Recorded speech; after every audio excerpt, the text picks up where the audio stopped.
Thinking about buying a PTR 91? Watch this video to find out more. I'm going to go over why I purchased this, modifications, reliability, accuracy, handling, recoil velocity, issues I've had, and maybe some accessories and stuff like that.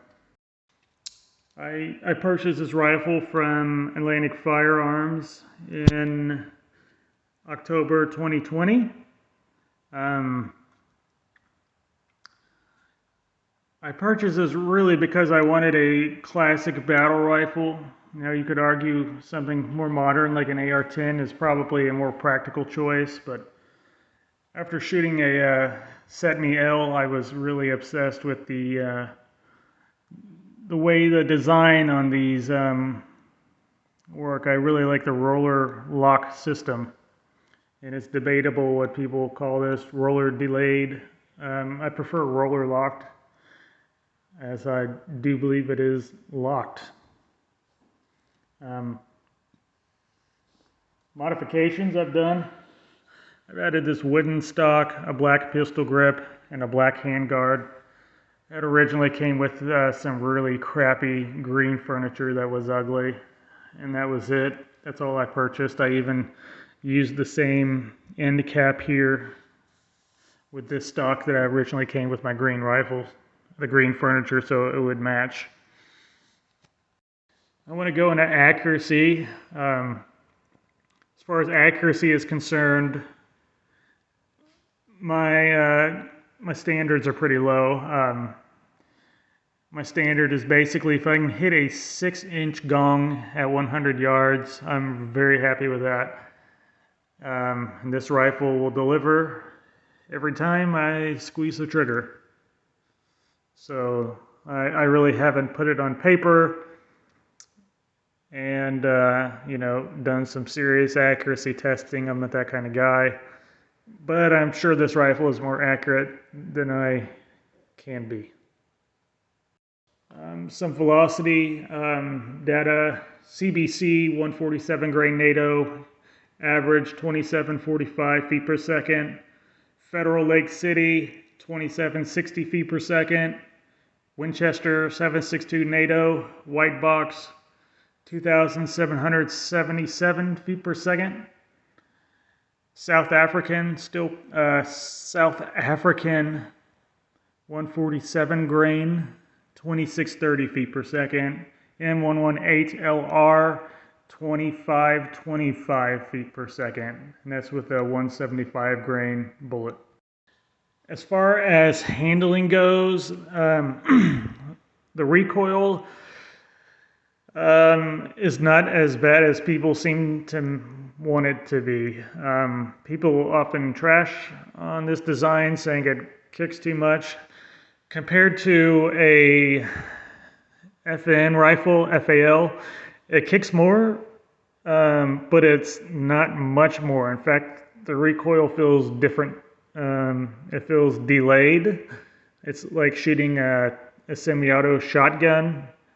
It has that kind of weird Browning Auto 5 feel to it. But the recoil is not punishing by any means, and I wouldn't describe it as a hard kicking rifle. It definitely kicks more than your modern AR-15 or any AR-15, but any regular sized person wouldn't have a problem with this. Also want to say it's a 10.5 pound rifle. So it is not light. It definitely is on, it's definitely a hefty rifle. If you're looking for a lightweight gun, this is not it. With this steel magazine, if it were loaded and attached to the rifle, it comes out at 11.6 pounds. Once you get used to it, it's really not that bad at all. I don't think. If you throw it over your shoulder, it's okay. Now I want to go into reliability, and I want to say, as you see the rifle now, it has functioned flawlessly for 1,000 rounds, has not had one single malfunction in the last 1,000. That has not always been the case, though. Let's talk about that. So out of the box, this rifle did not function at all.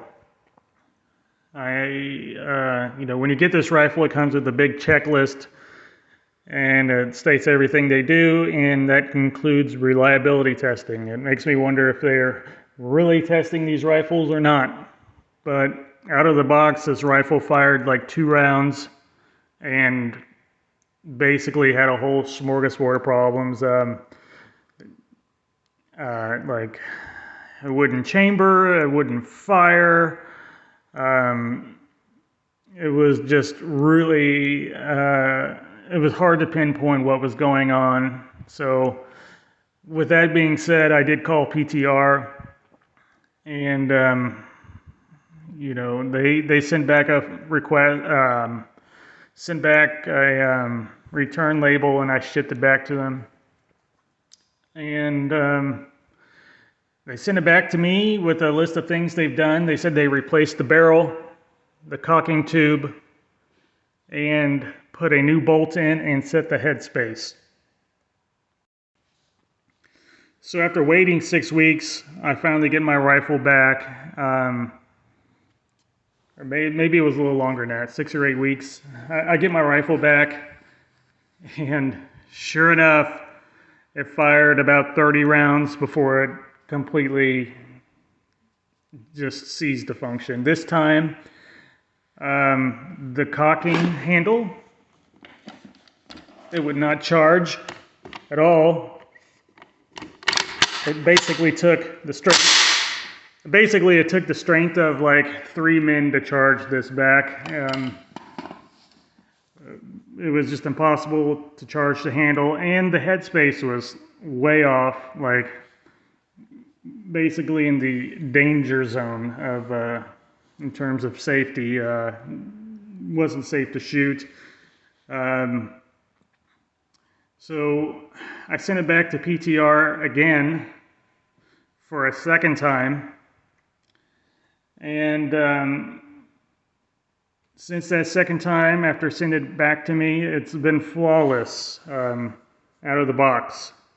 And I did bitch at them and kind of give them an earful, but I guess I got a rifle that works. So, I guess maybe, I guess getting on their ass kind of helped things, maybe. I don't know, maybe not, but I got a rifle that works. Now I want to show you guys what the parts look like on the inside. They're really shitty looking. We're going to go to a different room. So basically I want to talk about the craftsmanship or the workmanship. This is how I got this bolt head. They sent it back to me. As you guys can see, the machining marks here are absolutely atrocious. I don't know whether that's acceptable or not as far as these rifles go, but it just looks terrible. I would be embarrassed to send that to somebody if I was a company, because they put out videos like this. This side is not as bad, but it's like, really rough. It's like touching sandpaper on these edges here. It's enough to like scratch up a bullet tip. But the rest of the bolt carrier, I guess, if you can call it that, looks fine. Another issue that I had when I sent it back the first time is this locking lever was just totally fucked up. The spring in here was all wonky and it wouldn't lock down onto the bolt. So I guess that's really all that I have to say. In the end of the day, PTR did make this rifle right, but it took them two times, to get the rifle working. Had to send it back twice. So beware, maybe. This seems to be the thing with PTR. You had to send your rifle back, and it seems to be that way with DSA and their FALs also. So that's it. Bye.